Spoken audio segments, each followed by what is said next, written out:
At opening government, we tell you that sometimes it's like worth compromising your principles if it's actually likely to lead to something in return.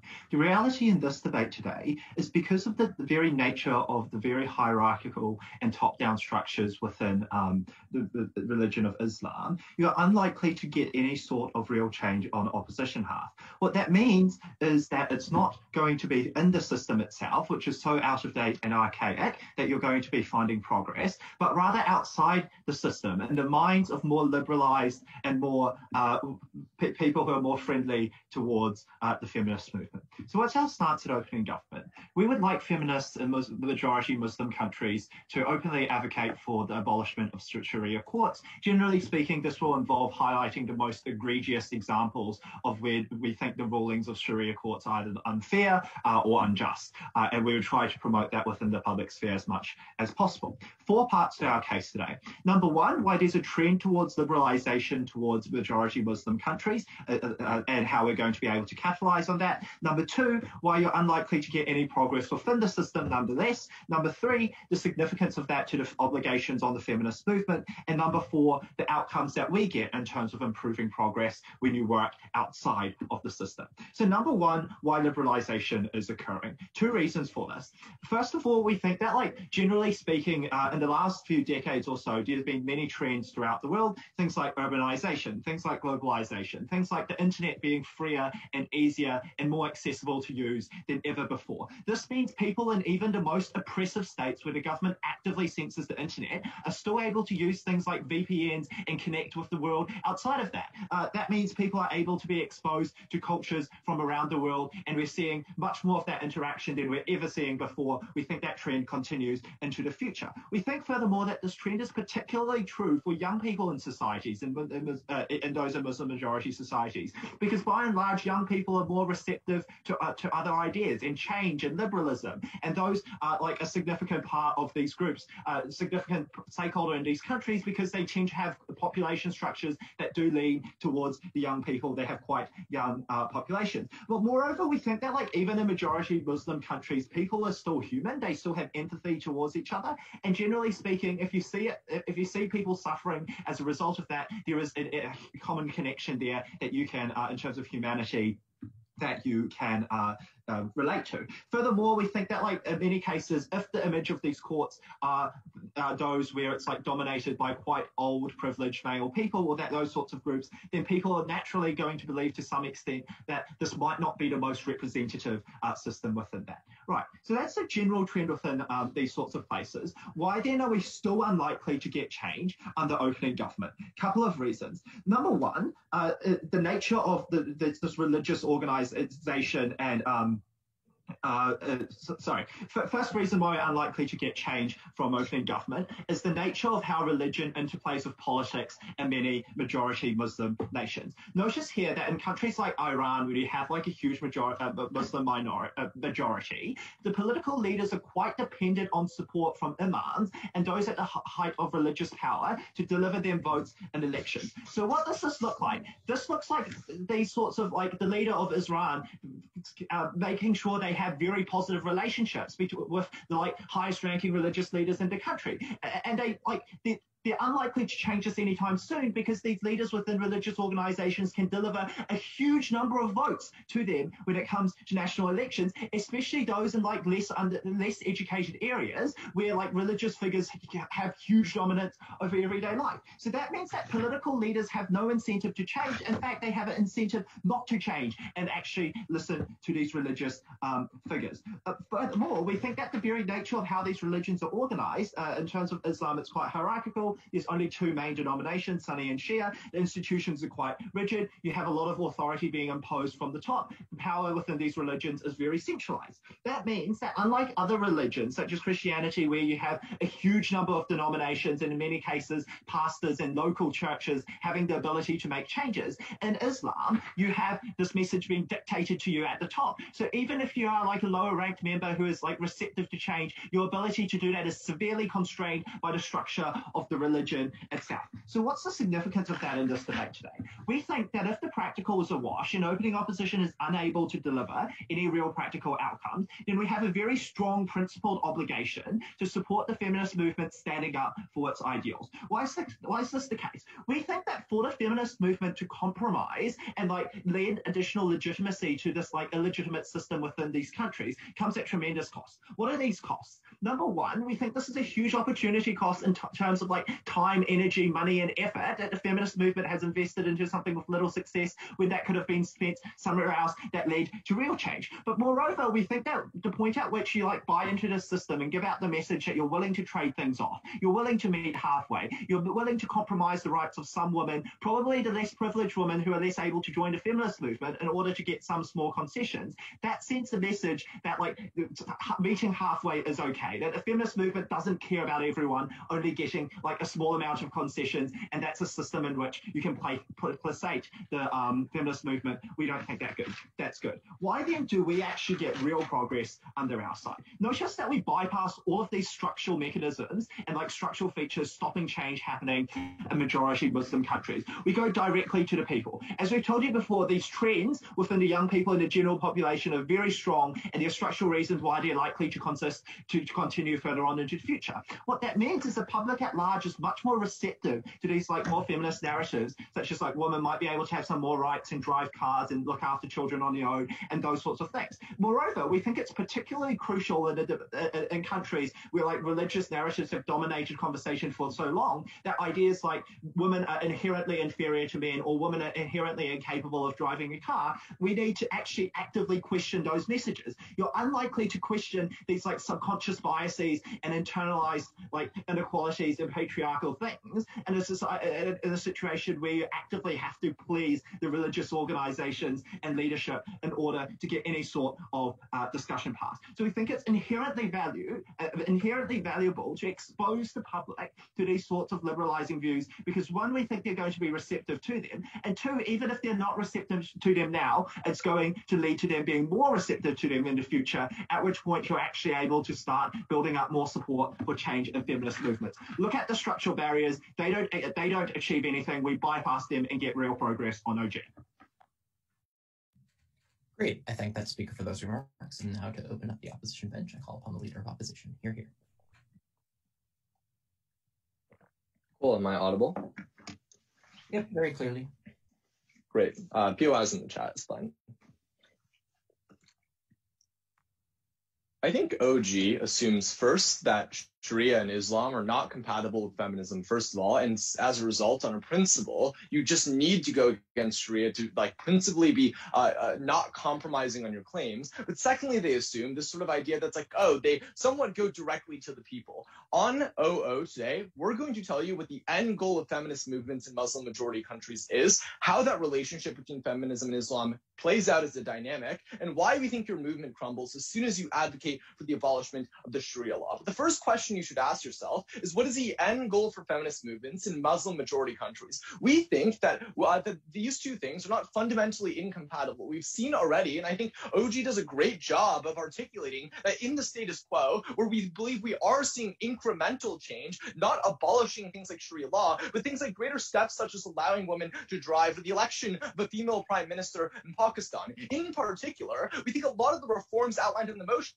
are certainly possible. Don't reject the Quran or the Sharia law, for instance, but rather redefine interpretations that are more pro-women.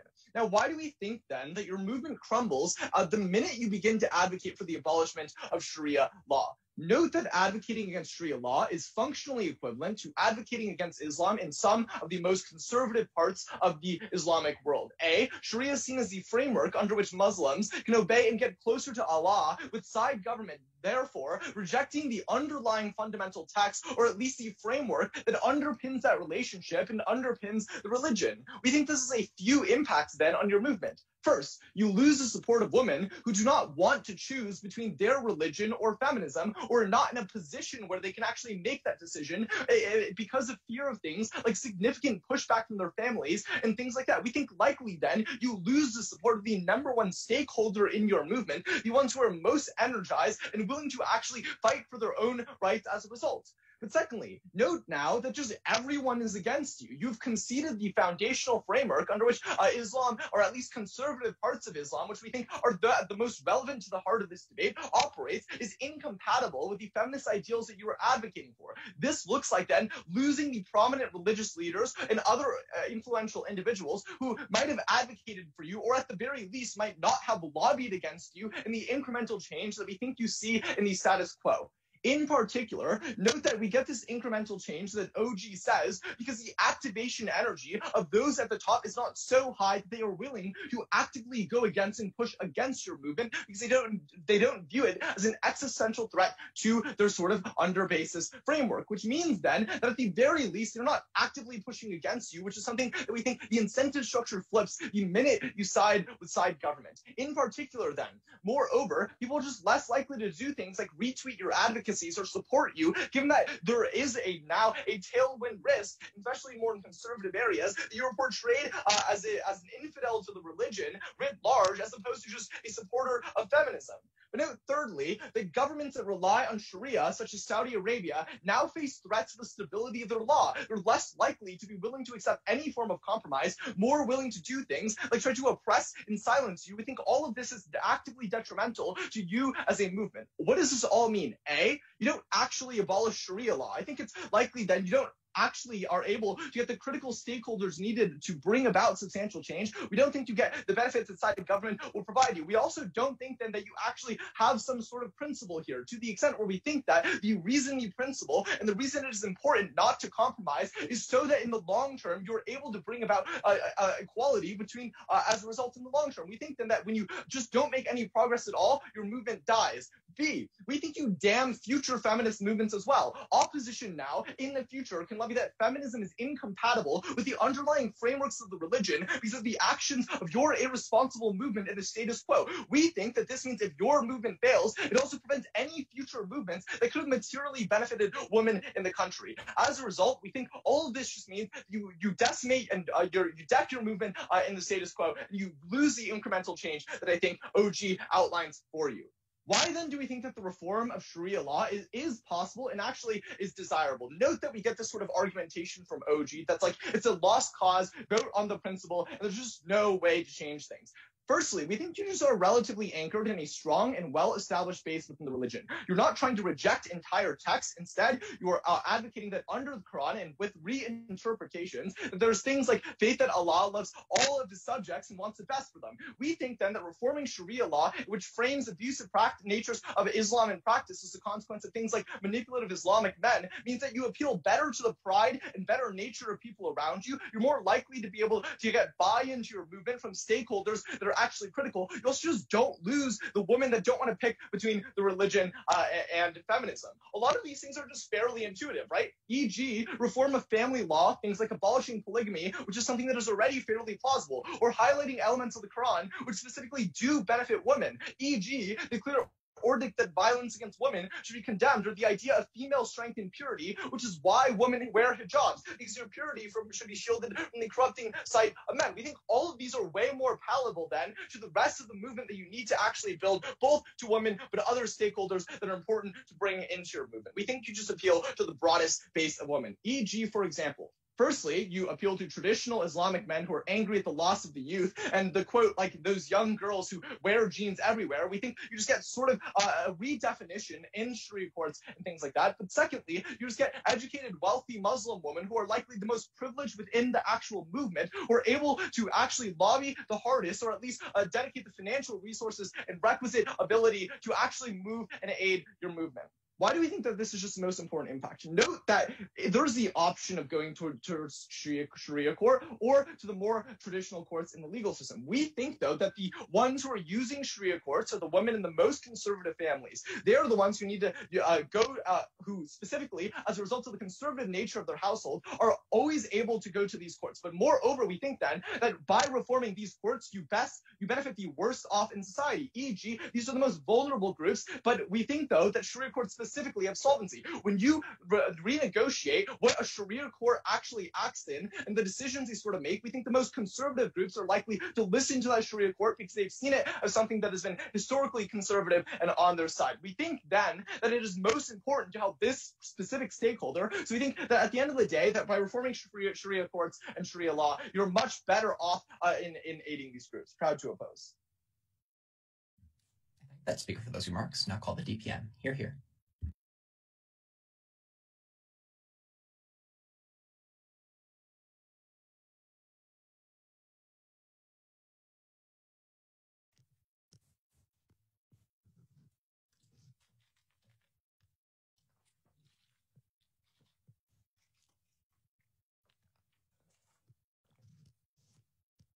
Can you hear me? Yep, very well. Cool, cool. I'm going to start in 3, 2, 1. If DLO even wants to come anywhere near beating our analysis in opening government, they're going to have to do a significantly better job than their partner and not completely ignore all the reasons we gave you as to why structural reform within these Sharia courts, which lead to divergent policies from the status quo, are a near impossibility. If that is not taken down, then we will win top half. Even if it is taken down, I'm going to prove to you that social change is far more likely when you reject these Sharia courts entirely. Let's go in turn. The first and I think most important argument they give is that there is a significant amount of backlash, which means that people are going to stop supporting the feminist movement. I want to give 2 responses to this. The first is they named groups of women such as privileged women or conservative men, but they were never able to actually refine what specific trade-offs they would make. They were able to tell you what the complaints of individuals who would fall out of the supposed feminist movement were, but not what trade-offs they would make to reel those individuals in. We tell you the nature of the trade-offs that you would have to make, such as allowing for certain views which you might deem to be like domestic violence to continue, allowing for certain views on women, allowing for certain restrictions of women's rights, do not meet the bar of feminism. Even though we believe that feminism is globally different depending on your cultural background, we think that there are some red lines and it all centralizes around the equality of women. Having what they are going to get, if they are correct, is marginally fewer, for example, female imams. That is in their best case scenario, given that in many sects of Islam, that is not even allowed. They need to really engage with the reality of their case. Why, on the contrast, do we say that people tend to use Sharia courts? Because note that there are a spectrum of countries. On one end of the spectrum, where you have secular and Sharia court systems, note that there is already an establishment in that country where secular courts exist and where there is scope for them to very quickly expand their scope and expand their reach. Notice that the people who are beholden to those courts do so because of family pressure or socialization, or because they believe in it. That is the group of women who they are trying to claim, but that is a wash. Because if you believe in Sharia courts as a woman, if you believe that you should be subjugated in that way, and I tell you that that's wrong, on both sides of the house, you're going to lose that group of women. But where it is de facto law, I think is far more interesting, because we took a hard line and said we even won in that case. How? What? Because internal forms won't matter and the pandering was not going to be worth it. And that was for 3 reasons. The first was that political leaders are often beholden to imams, especially to win that conservative rural vote. But notice what the second implication of this is, and that is that we think that political leaders, for cultural and also political reasons, are equally as unrepresentative as the imams who you are trying to reform. So there is no actual countervailing pressure for them to change.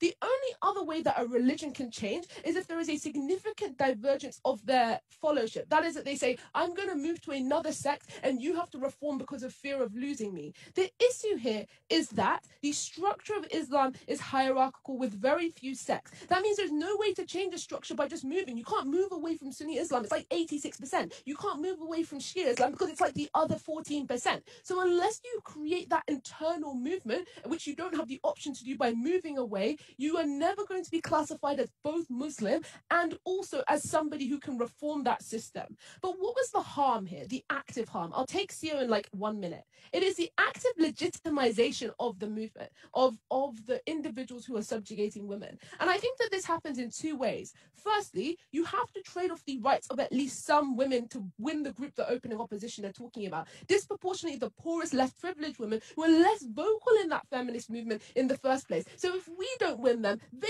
definitely don't win them in the calculus that those women are going to have with those senior leaders. But secondly, there's the opportunity cost where you try to penetrate the media as an already small movement and use up resources you could have used in our worst case scenario on building women's centers or well-funded meetings and creating for at least the individuals who advocate for that movement, who are the most upset at the difference between what they view to be equality and what they see around them, like the status quo. And this takes opposition at their highest, because if some women just genuinely believe that this is okay, then for the women who don't, who are most invested in the feminist movement, we far prefer that they pull those resources into consolidation, into creating a safe space, because those are the women who feel most hurt by the absence of that within their country at large. What was the comparative here? I think it's firstly a lack of greater Western support, because when you take the hard line that Sharia courts are incompatible and secular courts should dominate even social affairs, you're far more likely to get support on things like Twitter or from foreign leaders from other Western countries, which leads to things like aid and donation, which means you can expand the scope and advertising of your movement. But secondly, it means free advertising, because of how controversial this statement is, which gives you that level of exposure and penetration into your country, which you previously didn't have. Because when somebody says that they accept this, like this subjugation, it's often because they just haven't heard any other perspectives. And why would they? I haven't heard all the perspectives in the world. Exposure is the biggest way to create social change. Before I give you more specific mechanisms as to how that social change occurs, though, I'll take closing opposition. If your characterization that the imams have almost all of the power within these countries, then I'm unsure how you ever, even if it matters, why you convince the people of none of the things you claim actually happen. Yeah, that's not a big win for closing opposition. It's just this very simple reason. The structure of these countries, as my partner identified, is often predominantly young people, or at least very much increasingly so. We saw that the only way to achieve change in these countries is outside of the system, where you get a critical mass of individuals who say screw the system and who put genuine pressure on social reform. We say you cannot change it internally, and there is a slim chance that you can change it externally, but that slim chance is significantly more likely. How does this work? In a couple of ways. The first intuition is that many young people, and especially women, feel that there are some things which might be fair or might be unfair. But the thing about having such a bold stance is that you get three unique benefits. The first, as I've already talked about, is that exposure, which increases the number of people talking about this. Is the association. Because more people are talking about it, you recognize, oh my gosh, you also have that opinion that this is wrong. You also have that opinion that this is wrong. But the final, more important thing is you see that the rest of the world is behind you, because the majority of the world, or the majority of the internet, is based in Western liberal democracies, and you feel empowered to make that critical change. The chances of success are slim, but on the comparative, they are better on our side of the house. So we don't just win the principle, we win the practical, and thus we win top half. Great. I thank that speaker for those remarks. And to close at the top of this debate, I call upon the Deputy Leader of Opposition. Hey, I'm sorry. I have like 10 different sheets of paper, so I'm just going to take like 10 seconds to make sure I have them in order. Take your time. Thank you.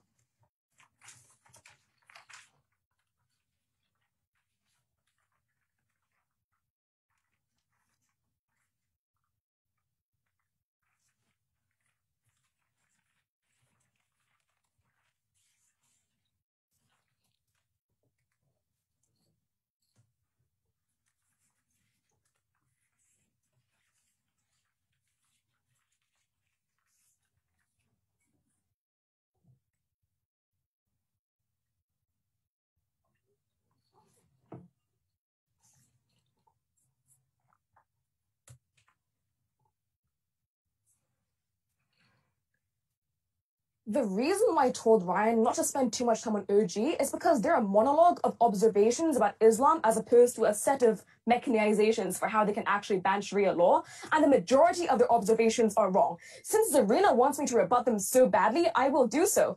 There are two main strategic structural reasons for how we can't have reform. Then just read both of them. The first is this claim that politicians are captured by religion. If that's the case, it's far, far harder for you to ban Sharia law, which is literally the edict of your God and impossible to go against. But second of all, I also just think that if it's the case that political powers and those with authority are captured by Islam, then it's also the case that you ought to present yourself as a good Muslim woman, for example, who cares about Islam and cares about the benefit of womanhood, but thinks the current legal system isn't doing enough to present God justice. But second of all, this is an absurd claim that Muslim is really it's really hierarchical and it has two categories. Like, this is just really, really dumb. Like, it's not the case that Sunni and Shia are the only two categories of Islam in the world. Obviously, there's Wahhabism. Obviously, there's Sufism. This is just incredibly ignorant. But moreover, I think that it's absurd that they say that it's more organized than Christianity and therefore it's impossible to move. Literally because they have no pope. Christianity has a pope. On our hands, we have individual mullahs who are in charge of their respective congregations, and therefore there's quite a lot of diversity. Moreover, I just also posit that it's not the case that every single Muslim, Sunni congregation is exactly the same. Obviously, there are some that are more liberal and others that aren't. So for those reasons, I think it's not the case that it's inflexible and reform is impossible. And even if it were the case, it's still far easier to get reform with our policy, which is more moderate than theirs. Okay. So that said, let me just talk about the two main clashes I think that exist in this debate. The first I'm going to talk about is the idea of long-term reform, which is the one that Uji is really obsessed about. And then the second I'll talk about is short-term alleviation of harm and explain to you why, regardless of whatever extension CG might bring up about long-term harm, I think the prevention of the abuse of women is the most important thing.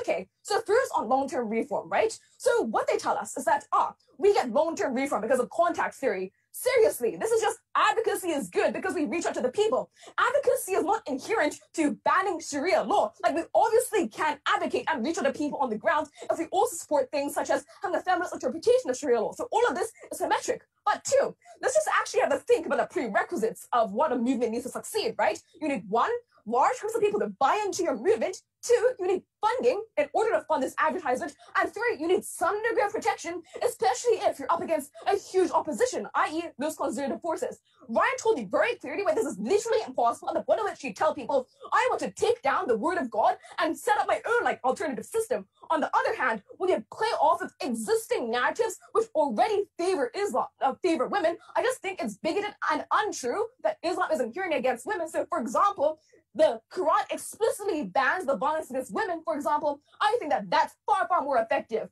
On what they tell us about, they say, even if you reach out towards rich men and educated women, we still get the people on the ground. The reason we talk about those two stakeholder groups is because these are the hardest groups to prove on our side. We're trying to be charitable. I think that we obviously also appeal to the rural voters who are concerned about to a far greater extent, right? Because they're the ones who are more likely to believe in Islam and therefore be open to considering a different interpretation to it based on someone who also believes and therefore has common ground with than someone who's a violent feminist radical who's influenced by the West and wants to ban the foundation of my legal system. Okay, but then let's just chat about what they say, right? They say, the reason why we get Solomons is because liberalization is happening. Three responses. One, I think that the massive protests for Emmanuel Macron to be beheaded because he said that Islam was a religion of violence meant that it's not just a minority of old, sick people who believe in Islam so strongly. I think that young people do generally care a lot. The reason for this is because obviously, Islam has strengthened alongside the development of the internet, which means that I also see, there's also just more set of narratives that the Western influence you might be seeing online are disgusting and false. But second of all, I also just think that even if it's the case that they get some, even if it's the case that they say that, it's fine because I have VPN, this is limited to a very, very small subset of wealthy, privileged, and educated elites.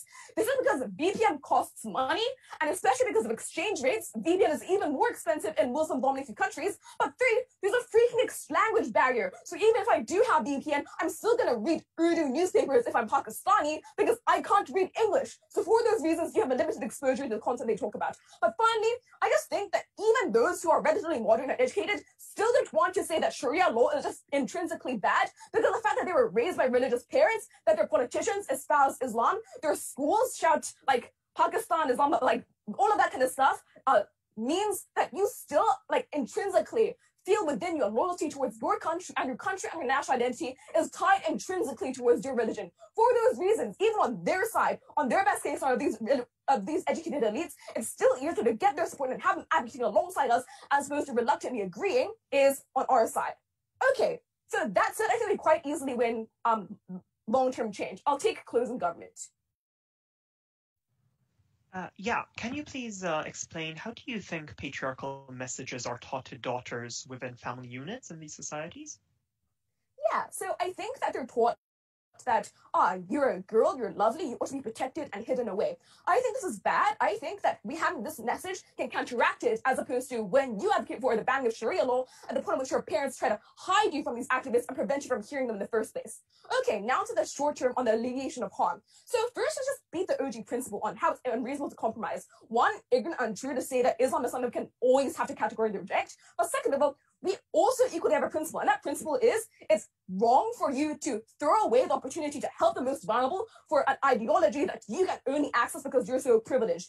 Here's why we help the most vulnerable. The first is because we actually have reforms to the law, i.e., we have things such as making sure that domestic violence is punished more heavily within Sharia courts. This looks like things such as convincing female justices to do things such as make sure that divorce proceedings are more swift and efficient and less punishing for the women who go to these courts. This is important because, as Gov side themselves say, people go to Sharia courts at the point at which they believe that secular courts are insufficient or insufficiently religious or just go against their own faith. This means that the women going are going to be the ones who are the most controlled by religious families, who have the least ability to access narratives that you provide. Therefore, I think it's most important for us to make sure that these changes happen and we're able to free women from abusive relationships, for example. But second of all, this is literal pragmatic stuff here, right? Joko Widodo was literally imprisoned for blasphemy, even though he was the governor of Jakarta in Indonesia. I think similarly, at the point at which you advocate for the banning of these Sharia laws, you also get literally chucked into jail before dissidents because, one, you undermine the power of politicians, but two, constituents will be furious about you and they'll be put a little pressure to arrest you. For all of these reasons, I think we've clearly won the debate. Please vote OO.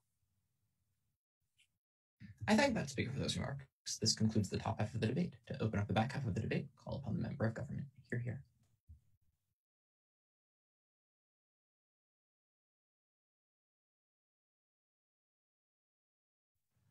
Okay, can everyone hear me okay? Yep, very well. Great. Just 1 second.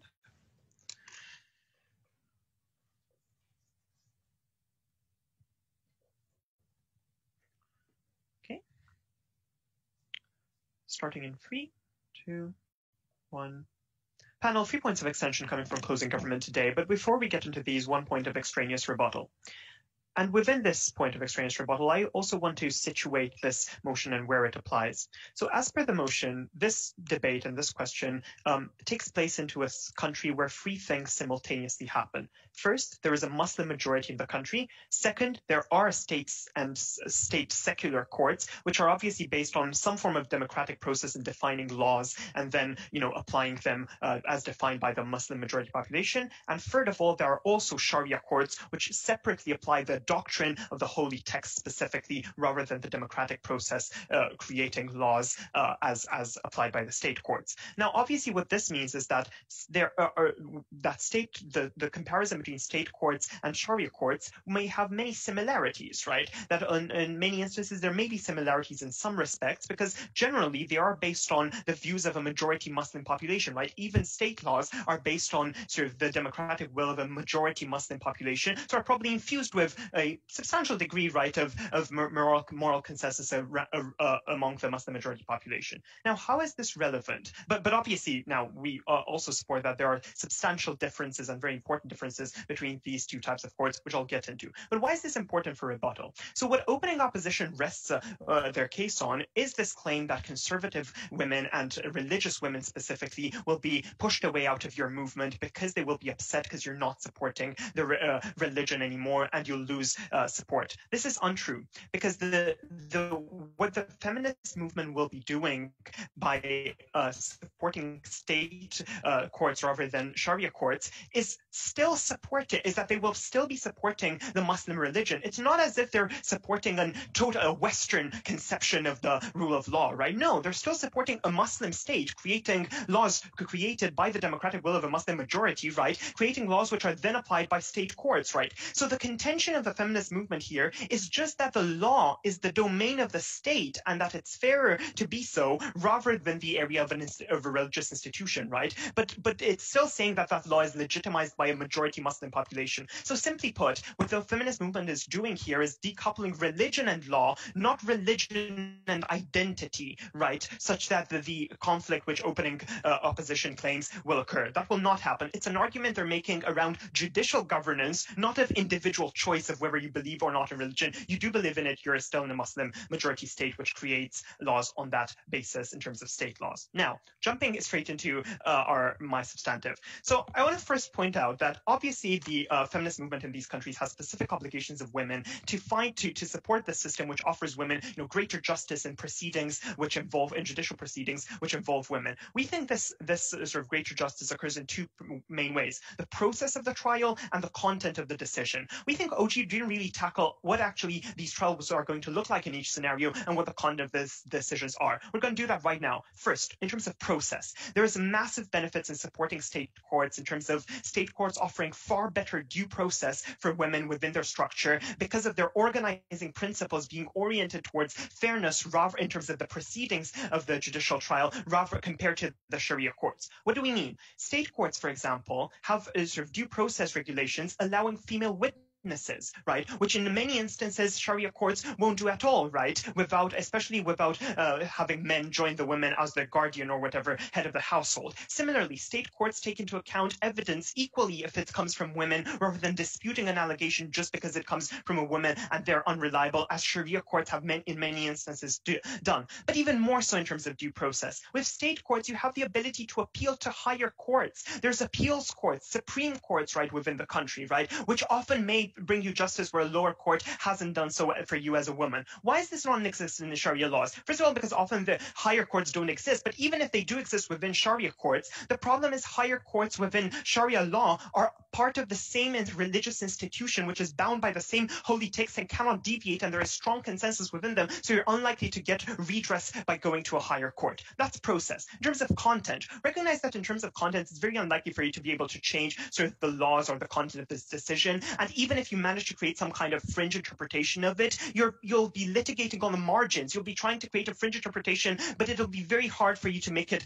commonplace within the Sharia law system. So you're expending a lot of political capital for nothing. Comparatively, for state courts, it's extraordinarily easy to build on those because within state law, you already have state law principles which support the feminist movement, right? Which already support principles like equality, secular fairness, and so on. And additionally, a lot of times these state laws are far more liberal because often they take into account the vote of women, right? In places like Indonesia, where women do vote sort of in national elections, and they have the state laws represent their interests in terms of the laws they voted for. So that's crucial, right? Because in comparison, state laws are far better and you'd be far more effective and fast at getting change within them. Second point I want to bring to you today. Best case scenario for opposition. You get a scenario where you manage to change some of these judges, appoint female judges within Sharia courts, right, or have some female views. You won't get the benefits they want to achieve. Why is that? Because even if you appoint female judges, if you do manage to do so, those women judges will overwhelmingly have to be very performative in their religious conservatism in their rulings for the court. A lot of times even more radical than their male counterparts on the court. Why? Because in order to get to that position, to become a female judge in a Sharia court, they had to climb through the ranks of judges based on religious principles, and going through those religious principles and adhering to them, they will have had to pass through numerous purity tests and have been seen with much suspicion when they started climbing through the ranks of judges. In order to get there and be approved by all of their imams, they would have to be very strict in their conservatism. Even more so, to stay in that role on the court, they will have to continue to be hugely religiously conservative because they'll be hugely scrutinized because they're still seen as with huge suspicion of having a woman someone presiding on a Sharia law court, right? As such, you won't get the benefits, sort of the liberal outcomes that you want. You will get them in state courts. Third point I want to bring to you on extension. Crucially, if the feminist movement does do this, does sort of support Sharia courts, often it will legitimize the erosion of secularism that Sharia law is trying to do even within these existing secular countries. A lot of times these countries are facing a risk of sliding back into religious capture of state courts, right? Because Sharia law is trying to erode secularism by saying the state courts should import some of the more radical Sharia law principles within their state court rulings as well. If the feminist movement, which is one of the most liberal movements in the country and a catalyst for other liberal movements in the country, decides to throw their weight behind the Sharia courts, they will enable this co-option, this sort of taking captive of state courts by Sharia law and further erode secularism. So even the government method of administering law becomes more radical. Because of all these reasons, please propose. I thank that speaker for those remarks, and I now call upon the member of opposition to continue the case for side opposition. Hear, hear. Give me a second, because I have lots of sheets. Whenever you're ready. Yep.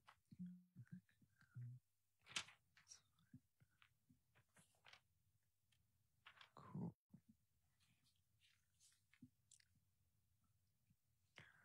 All right.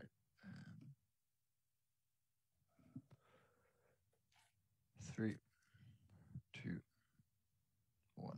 Panel,